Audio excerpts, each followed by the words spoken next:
प्रश्न 1, x square minus 2x plus 4 को x minus 1 से भाग देने पर शेषफल क्या होगा। तो यहां पे हम लिखेंगे माना px बराबर x square minus 2x plus 4। तो px बराबर हम मान लेंगे x square minus 2x plus 4।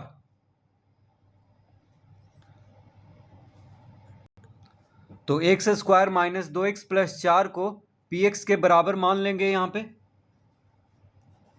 अब लिखेंगे तथा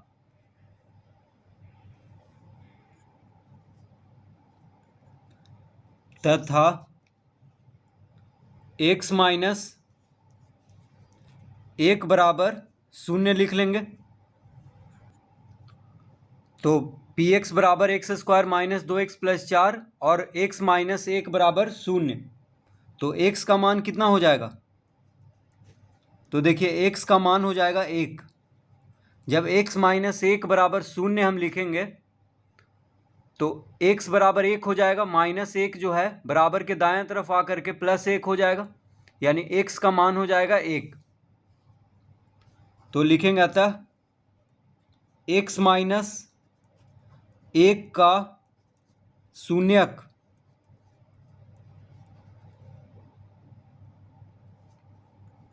x माइनस 1 का शून्यक बराबर 1 हो गया। तो x का मान 1 आया है, यानी x माइनस 1 का शून्यक क्या होगा, 1 होगा, क्योंकि x के जगह पे 1 रखेंगे तो 1 माइनस 1 बराबर 0 आएगा। तो x माइनस 1 का शून्यक हो गया 1। तो इस तरह से शून्यक ज्ञात कर लेंगे। x माइनस 1 बराबर 0 लिखेंगे तो x का मान निकल जाएगा। अब x का जो मान आया है 1, वह हो जाएगा x माइनस 1 का शून्यक, क्योंकि x का मान x के जगह पे रखने पे, देखिए x के जगह पे 1 रखेंगे तो 1 माइनस 1 बराबर कितना आएगा, 0। तो x माइनस 1 का शून्यक हो गया x। अब x का मान 1 आ गया है तो x के जगह पे 1 रख करके शेषफल निकाल देंगे। तो लिखेंगे यहाँ पे चूंकि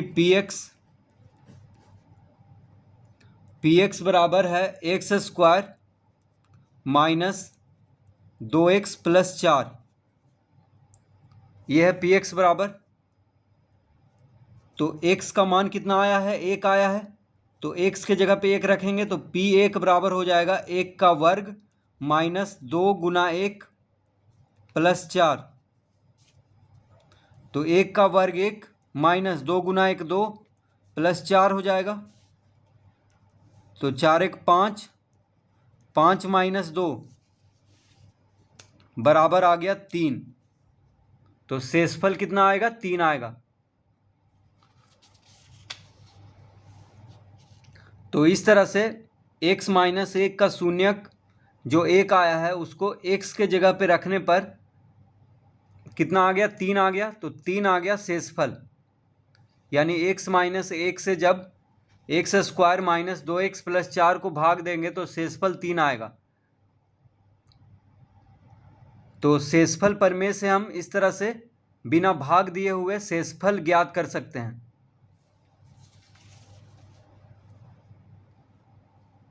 तो यहाँ पे x माइनस 1 से x square minus 2x plus 4 को बिना भाग दिए हुए शेषफल ज्ञात कर लिए हैं, बस x माइनस 1 का शून्यक ज्ञात करके। तो यही होता है शेषफल प्रमेय।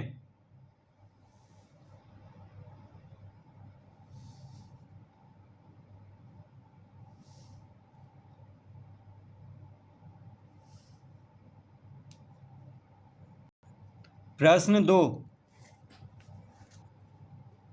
यदि बहुपद px के लिए p माइनस 1 बराबर 2 हो तो बहुपद px को x प्लस 1 से भाग देने पर शेषफल क्या होगा। तो लिखेंगे माना x प्लस 1 बराबर 0। तो x प्लस 1 बराबर 0 मान लेंगे यहाँ पे, ठीक है। तो x का मान कितना आ जाएगा, तो x का मान आ जाएगा माइनस 1। एक जब बराबर के दाएं तरफ जाएगा तो माइनस में हो जाएगा, तो यानी x का मान आ गया -1।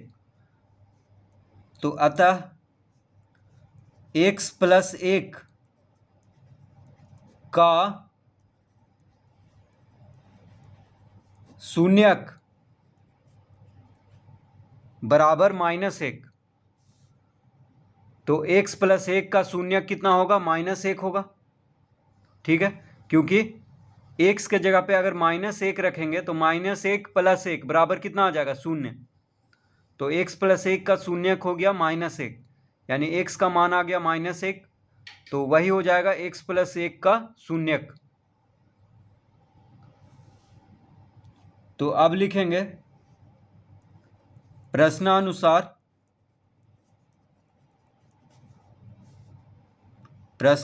क्या कह रहा है? p -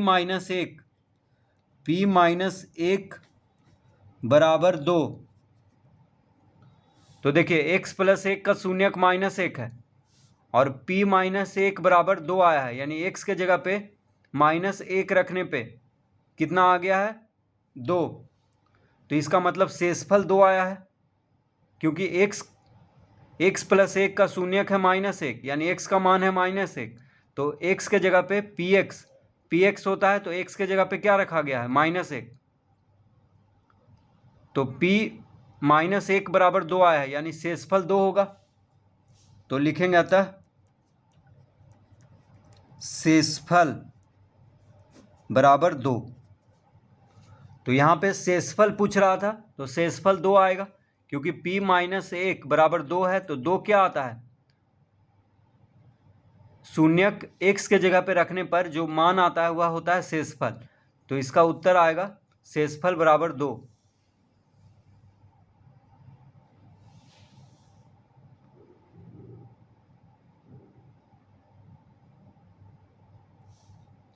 प्रश्न 3, यदि बहुपद px के लिए p - a बराबर 0 हो तो बहुपद px का एक गुणनखंड लिखें। तो यहाँ पे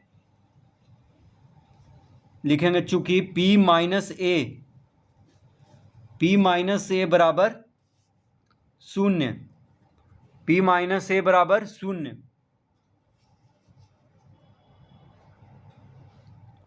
यानी x के जगह पे -a रखने पर शेषफल 0 आया है।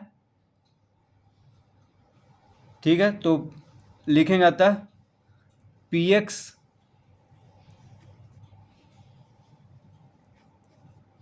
का एक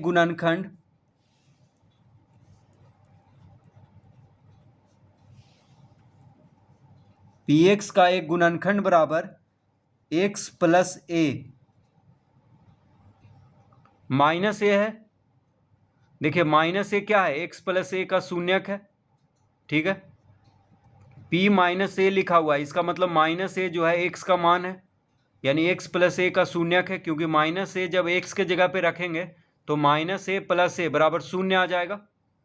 तो px का एक गुणनखंड क्या हो गया? x + a हो गया। यहाँ माइनस है तो ये तो शून्यक है। ठीक है, तो x के जगह पे ये रखाएगा, तो जब x के जगह पे -a रखाएगा तो +a होना चाहिए, इधर x + a होना चाहिए, तभी -a + a बराबर 0 आएगा। तो p - a बराबर 0 है, तो px का एक गुणनखंड हो जाएगा x + a, यानी -a है तो यहाँ पे +a हो जाएगा, x + a। इसका उत्तर